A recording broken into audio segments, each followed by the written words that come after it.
ის მიღწევა შეგიძლიათ ამ არჩევნებზე, ეს არის რამდენიმე ადგილის საკრებულოში, ეს არის მაქსიმუმი, თუ რეალურად შეიძლება რაღაცისთვის იბრძოლოთ. ამ ვითარებაში, როცა რა ოპოზიციის ამორჩეული დიდი ნაწილი არაპირებს საერთოდ არჩევნებზე მოსვლას.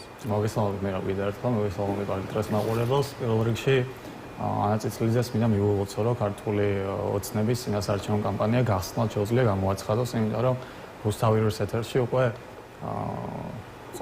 ფაქტობრივად ყოველდღიურად ზის ეს ადამიანი და იმ ოპოზიციური ძალების გაშავებას ახორციელებს ცდილობს ყოველ შემთხვევაში, რომლებიც მონაწილეობას იღებენ არჩევნებში და ეხლა ბოიკოტისტების გეგმა თუ ეგ არის, რომ ოპოზიცია გახდეს ამ არჩევნებზე, კი ბატონო, ეს მათი გადასაწყვეტია და ამას ქართული ხალხი არჩევნებზე კარგად შეაფასებს.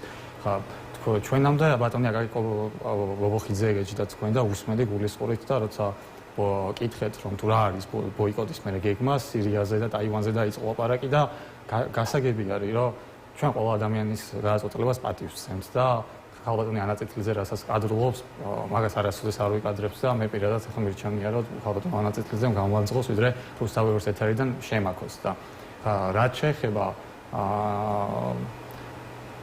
ჩვენს კითხვას ჯერ კიდევ ძალაშია რომ რა არის მათი გეგმა და ისე ამბობენ რომ გეგმა არის წინააღმდეგობა არჩევნებში მანამდე არჩევნებში მონაწილეობა არის პროცესის ნორმალიზება შემდეგ უკვე აკაკი ბობოხიძე ბატონმა აკაკი ბობოხიძემ თავის პასუხში ესეც ჩამოაყალიბა რომ ოცნებას ძალიან დიდი კრიზისული მოცემულობა უდგას და მინდა შევახსენო ამ ადამიანსაც არა მხოლოდ ამ ადამიანს რომ ყველა იმ ბოიკოტის რომელიც პარტიას წარმოადგენს და ბოიკოტისკენ მიხრება რომ ეს კრიზისი მე მგონი ოცნებას ზუსტად არჩევნების შემდეგ დაუდგა 2024 წელს და 2024 წლამდე ახლა ამ ქვეყანაში ვისაც არჩევნებში მონაწილეობა მიუღია და 2024 წლის არჩევნებისთვის ეზრდებოდა არც ერთი ადამიანი ისეთი უნური არ ყოფილა რომელიც ფიქრობდა რომ 2024 წლის არჩევნებს ოცნება იდეალურად ჩაატარებდა ან ყველა მიცოდა რომ ოცნება ყველაფერს გააკეთებდა იმისთვის რომ იქ რაღაც კონკრეტული პროცენტი დაეწერა და არჩევნები გაეყალბებინა ახლა და მაშინ რატომ მიიღეს ამ პარტიებმა მონაწილეობა? უბრალოდ მე აქ ერთ რაღაცას ვხედავ. აქ საუბარი მასშტაბებზე, გაყალბებაზე. აქ მე ერთ რაღაცას ანუ ისეთი მასშტაბები მიიღო ამ გაყალბებამ, რომ ვერ უშველა ვერაფერმა. შესაბამისად, ეხლა ამბობენ რომ თუ მაშინ თქვით რომ არჩევნები ამ ქვეყანაში ფაქტობრივად აღარ ტარდება, თუ საპარლამენტო მანდატებზე უარი თქვით, ხო, ეხლა მაშინ თუ ბრძოლა იყო პარლამენტში გაგვემართა ის ბრძოლა. ხო, რა აზრი ქონდა იმაზე უარის თქვა და ეხლა საკრებულო და რა ბრძოლა უნდა გავუმართოთ. გასაგებია, მან საკრებულო და რა გასაგებია. მე შემიძლია ეს აუხსნა. მაგრამ სამაგერად დააზიანებთ აი ამ იმას რა ქვია.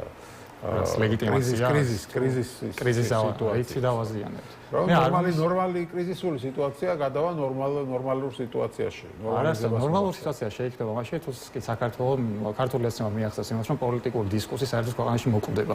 ხა ქართული ოცნების თავარი ამოსავალი ამოცანა რაც არის რომ პოლიტიკა ქვეყანაში საერთოდ მოკლავს და ეხლა ვინმეს უგონია რომ ეს ქართული ამორჩეველი ქართული ოცნების ამორჩეველი რომელიც 2024 წელს ის პროევროპული ამორჩეველი რომელიც ქართულ ოცნებას 2024 წელს მისცა ხმა და დღეს მოცემულობით ხვდება რომ ქართულ ოცნებამ მოატყუა და ეს ხალხი შეცდომა შეიყვანა და ეხლა ვინმე თუ ფიქრობს რომ ეს ხალხი არის ის ადამიანები რომლებიც გარეთ გამოვლენ და ნაციონალურ მოძრაობასთან ერთად ქუჩაში დაჯდებიან და ბოიკოტს გამოუცხადებენ ეს არ არის და ჩვენ არაერთხელ აღვიხსნია რომ გვესმის ანუ ბაიჯინა ივანიშვილი მე მგონი ვერ გაუგიათ ამ ადამიანებს როგორი ადამიანი არის ეს კაცი არის ადამიანი რომელიც მზად არის რომ შვილობილი რომელსაც ის უწოდებდა ბატონ ბაჩალიაშვილს ხომ ის გაარტოს აღოს და შემდეგ ციხეში ცემოს ბატონ რიჯვაძეს იარაღი მიუშვიროს კალძეს კიდე 1000 უგეზურება დაამართოს და ესეთ ადამიანს როცა ვსაუბრობთ ეხლა ვინმეს თუ გონია რომ აი ეს ერთი დღის მოსმით ბოიკოტს გამოაცხადებს და მეორე დღეს ივანიშვილი გაქრება ეს არ გონია ბატონი კაკი მაგაზე საუბრობა სწორედ რომ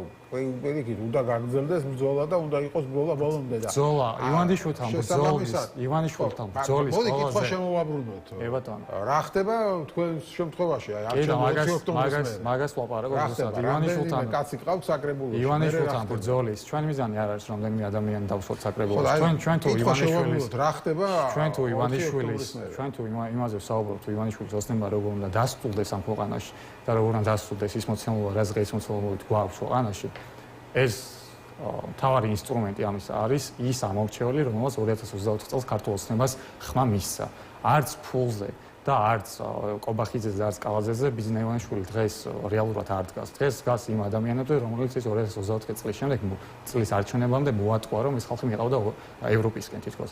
ეხლა დამეთანხმებით მაგაში, რომ 35%-ზე 30% ქართული ოცნება, რომელიც 2024 წლის მონაცემით ფლობდა, ამ პროცენტს 30% ქართული ოცნება ნამდვილად არ იმსახურებს მინიმუმ დღეის მოცემულობით იმის შემდეგ, რაც ამ პარტიამ 24 წლის არჩევნების შემდეგ გააკეთა. და იმაში დამეთანხმდებით, რომ ამ 35%-დან ძალიან დიდი ნაწილი არის ის პროევროპული ამორჩეველი, რომელიც ძალიან დიდი ხნის განმავლობაში ქართულ ოცნებას იმით აძლევდა ხმას, რომ ერთი ნაციონალური მოძრაობის პრობლემების თბილისის გამოგლეჯვა, არამედ ამორჩევლის გამოგლეჯვა. ჩვენი მიზანი არის, რომ პირველ რიგში ვიპოვოთ ისეთი საერთო კანდიდატები, რომლებსაც გამარჯვების ყველაზე მეტი შანსი ექნება და მეორედ დავარწმუნოთ ქართული ამორჩეველი, ქართული ოცნების ამორჩეველი, რომელსაც ეგონა რომ პროევროპულ ძალას აძლევდა ხმას და საბოლოო ჯამში აღმოჩნდა რომ პროევროპულ ძალას კი არ აძლევს ხმას, აძლევს იმ ძალას ხმას, რომელიც მზად არის ამ ქვეყნის მოსახლეობას ვიზალიბერალიზაციას წაართვას და რეგიონში ყველაზე მაჩანჩალა ქვეყანად აქციოს და ჩვენ ამას ქართულ ოცნების ამორჩეველს დავუმტკიცებთ, იმიტომ რომ რა ხდება ამ 4 ოქტომბრის მერე?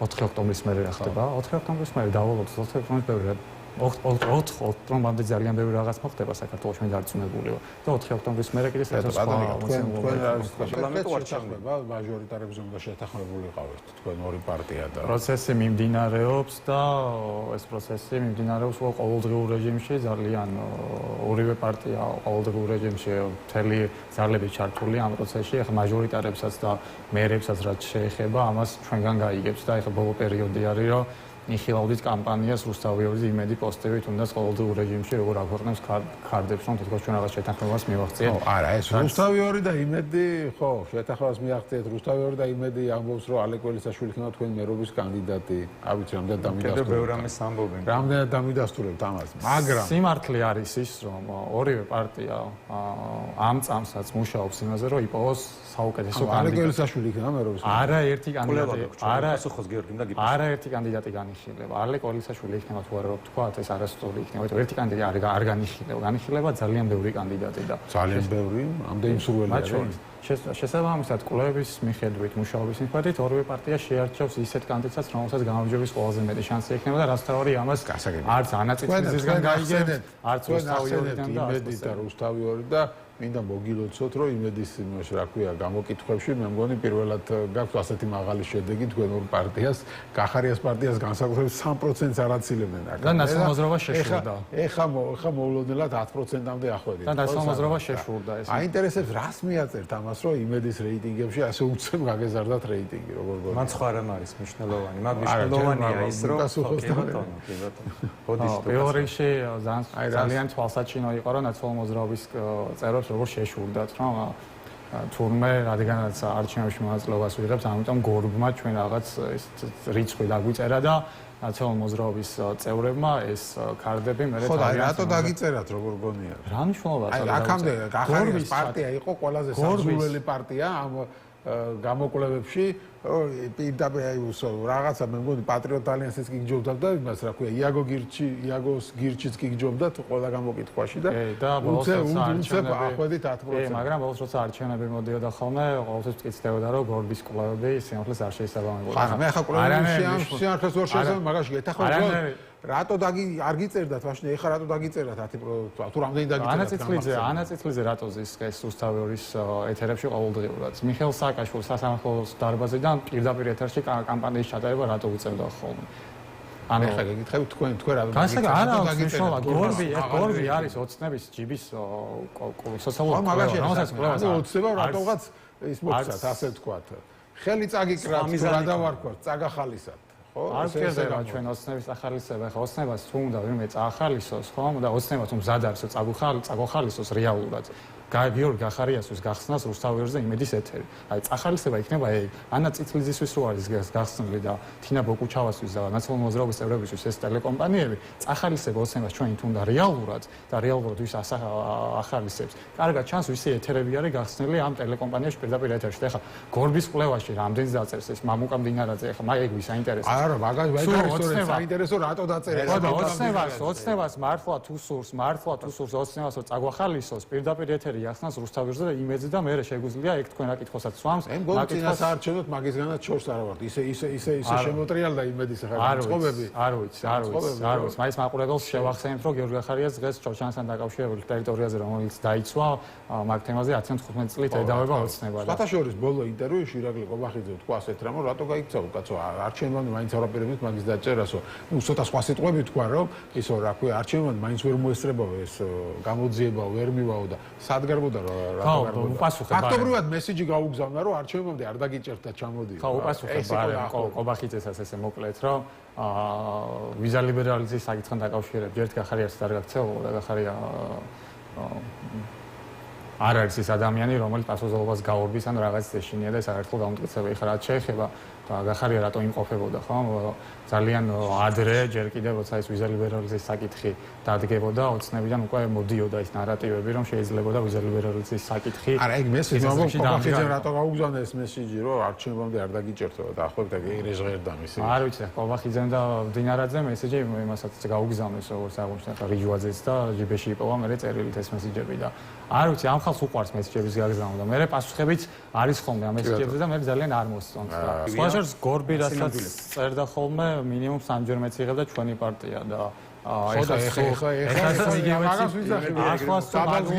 ახლას მაგლოგიკით დაჯდება ეხლა მაგლოგიკით აღარ აგიწიეს ასე არ მე ლოგიკას იგივენაირად გორბის ეს დაწერილი ციფრები და თუნდაც ნაციონალური მოძრაობის კამპანია რუსთავის ეთერიდან ჩემი აზრით ერთი და იგივე ადამიანის დავალაგებული კამპანია მადლობა დედიკაციაში გორბისთვის